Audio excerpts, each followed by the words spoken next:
दो चार दफे से कोई ऐसी कृपा हो रही है कि महाराज जी की कोई बातें याद आ जाती हैं। वो जो है तो विवाह में गए ना, तो वहाँ ये होता है ससुराल में शादी के समय में गालियां प्रसिद्ध रहती है और उसका कोई बुरा नहीं मानता। एक वो दुआ है, मैं भूल गया उसको, एक लाइन उसकी, बोले जो विवाह में गार, जैसे विवाह में गाली होती है और सब लोग उल्टा हंसते हैं उनको सुन करके। हमारी भाषा में गाली बोलते हैं, आप लोगों के यहाँ जैसे सीटने बोलते हैं ना उनको, बोले कुछ ना कुछ वो उल्टी सीधी बातें जरूर कहनी है, चाहे उनकी माँ के लिए कहो, उनके बाप के लिए कहो, उनके नाई के लिए भी कह देते थे। बोले इनका तो नाई ऐसा, इसके लिए बहुत चाहिए, और वो तो ऐसे। और राजा दशरथ से भी बहुत कह दिया उन्होंने, राम जी से राजा दशरथ के लिए भी कह दिया। बोले तुम्हारे पिताजी का नाम क्या है? बोले दशरथ। बोले अच्छा दशरथ, उनके पास दशरथ है वो। अच्छा, बोले तुम्हारी माता कितनी है? बोले 700। एक युग के हिसाब से 700 रानियां रही राजा दशरथ के यहाँ, और एक युग के हिसाब से 360 थी। एक युग के हिसाब से 3 तो महारानी पटरानी हैं, ये 3 ये तो हर समय। तो उन्होंने कह दिया ठीक है, बोले दशरथ हैं और 700 रानी हैं, तो बोले एक रथ पे ना 70 ही बैठ जाएंगे। समझ गए भैया मेरी बात? पीछे तक आवाज आ रही है ना? आपस की बातों में आवाज तो नहीं कट रही मेरी? तो बोले ऐसे जो है पूरा। बोले राम जी आप बताइए कि आपकी माताओं का नाम क्या है? उन्होंने बतला दिया। बोले कौशल्या, केकई और सुमित्रा। बोले बिल्कुल ठीक बताया है। तो वो सखियां कहने लगी आपस में, बोले भाई ध्यान से सुन लो उन्होंने क्या बताया है। बोले कौशल्या के, ध्यान से सुनना भैया, शब्द समझ में आ जाए जो आपके। वैसे तो कौशल्या, केकई, सुमित्रा है, लेकिन वहां की वो सखियां साली सरज, भाई ससुराल में तो साली सरज का ही काम है, वहां पे तो शादी में तो खास तौर से। बोले इन्होंने नाम बतला दिया कौशल्या के, और बोले आगे क्या बतला? बोले कई सुमित्रा। बोले जो है इनकी माता जी है ना तो कौशल्या। बोले कौशल्या ने राजा दशरथ ही नहीं है खाली, इनके तो जो है इनकी बहुत सेटिंग है, बढ़िया हिसाब किताब है इनका। कौशल्या के कई सुमित्रा। भैया समझ में आ गई ना बात? ये शादियां की बातें हम तक हंसी मजाक की, उसी बहाने से तो कोई छेड़छाड़ होगी। तो उन्होंने, और बोले जी तुम्हारे पिता कितने? बोले तो दशरथ। और बोले गीधराज भी तुम्हारे पिता हैं। गीधराज जटायु से वचन था राजा दशरथ, राम जी ने क्रिया करी थी उनकी। और भी बहुत जो है उन्होंने नाम गिनवाए। पर चलो अब जो है ससुराल में वहीं जो है जनकपुर में चलते हैं। तो सखिया ने कह दिया, बोले अब तुमको ना यहाँ पर चल करके दिखाओ आप कैसे चलते हो। तो भैया मैं भी खड़ा हो जाऊं जब भी समझ बैठे, वो पीछे वाले को भी समझ में जब भी आएगी। पीछे वाले तक ना आवाज नहीं निकलती, साइड बदल जाता है। दादाजी ने चलना सिखाया है नहीं, हमें तो पता नहीं, पर यहाँ जब तुम चल के दिखाओगे ना तो हमें पता पड़ेगी तुम यहाँ कुछ सीखा है अपनी माँ के यहाँ।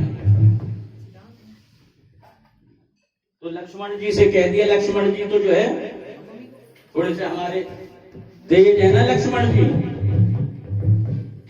तो उन सखियों ने कह दिया, बोले देखो यहाँ तो राज है हमारा,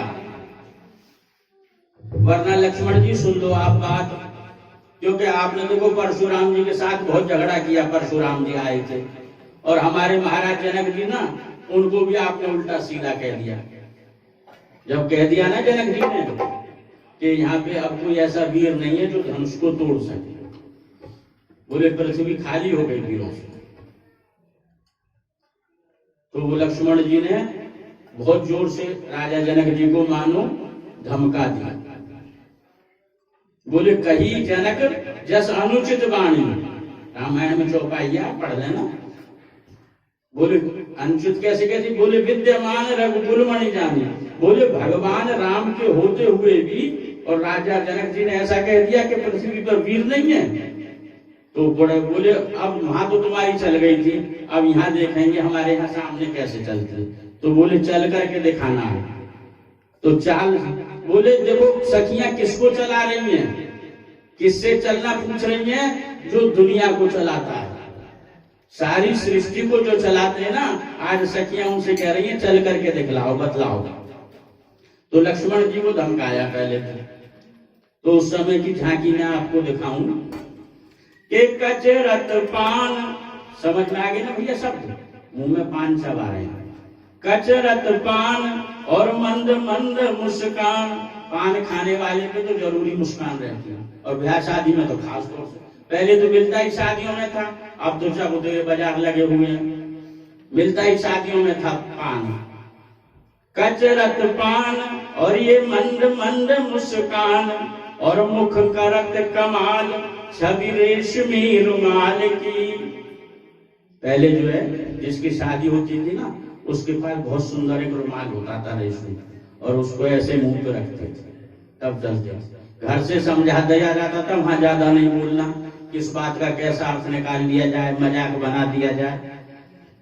बोले मुख करत कमाल छवि रेशमी रुमाल की, बोलियो संहार नहीं तो हुए शिष्टाचार, खूब लीजिए निहार झांकी परिछन के थाल की।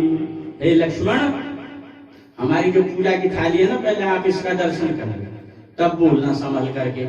बोले वो लक्ष्मण जी ने देखा ना, तो बोले जोत बत्ती है, अगरबत्ती है, धूप बत्ती है, रोली, चंदन, चावल, पुष्प, एक लोटा होता है जल का। तो बोले और तो सब चीज है, दूध दही इत्यादि रखे रहते हैं, ये मंगल द्रव्य है। बोले इसमें एक चीज स्पेशल रखी हुई है, वो क्या है? वो है सिलबट्टे के साथ होता है ना, लोड़ा बोलते हैं इसको। बोले वो रखा हुआ। बोले इसका क्या काम है जी पूजन में? बोले इसी का ही तो काम है, आप जैसों को सीधा करने के लिए। बोले बोलियो संहार नहीं तो हो शिष्टाचार, खूब लीजिए निहार झांकी परिछन के थाल की। बोले इसका क्या करना है? बोले आरती की बाती में और ये कर्म आए लोड़ी ताती करें, और ये सारी सरज सब सिकाई करें गाल की। हमारे दिल्ली वाले संभल गए, तो लेकिन तो ससुराल में आए हुए ना, बोले ऐसी गड़बड़ ना होगा। ये सारी सरज सब सिकाई करें गाल की, करके ख्याल सुनो लक्ष्मण लाल, मत बजइयो यहाँ गाल, ये गली है ससुराल की।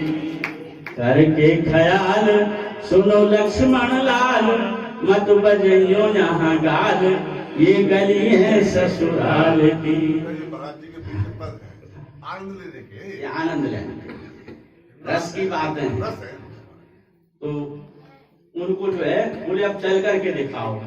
तो धीरे धीरे चल रहे थे ना, तो जब तो सखियों ने अलग हुक्मा दे दी, तो उन्होंने सोचा भाई धीरे चलने पर ये कुछ कटाक्ष कर रहे हैं, तो तेज चले, तो तेज में भी वो कर दिया।